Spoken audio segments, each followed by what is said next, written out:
Ilang beses nang nasangkot sa aksidente ang mga bus sa iba't ibang lugar sa bansa. Marami ng buhay ang nasayang.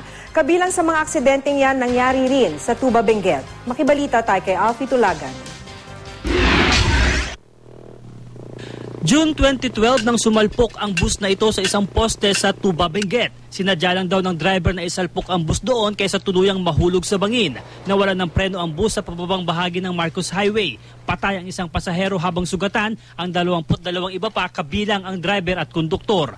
Nadisgrasya rin ang isang bus sa Tuba, Benguet noong May 2005. Nawalan din ng preno ang bus. Ibinangga ng driver ang sasakyan sa gilid ng Marcos Highway. Sa tindi ng impact, bumaliktad ito, natanggal ang bubungan at tumilapon ang mga pasahero.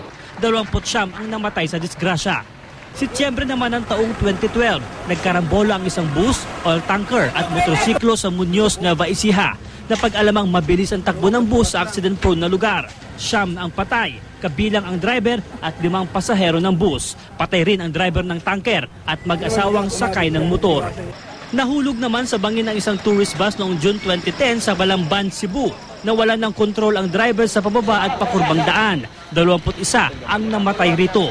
Halos lahat sa kanila, Iranian students sa Cebu Doctors University. Sa lungsod naman ng Toledo noong nakaraang taon, sumalpok ang isang bus sa isang bahay. 7 ang namatay. Oktubre rin ang parehong taon nang bumangga sa isang burol ang isang bus sa Samal del Norte. Ayon sa konduktor ng bus, nawalan ng preno ang driver. 9 ang nasawi sa aksidente. Sa mga naitalang aksidenteng kinasangkutan ng mga bus, kalimitang sanhi ang biglang pagpalya ng preno, pagkawala ng kontrol ng driver sa minamaneho dahil sa pagkaantok o kalasingan, at mechanical defect ng sasakyan. Paalala naman ng otoridad bago paandarin ang anumang sasakyan, tiyakin munang nasa kondisyon ito.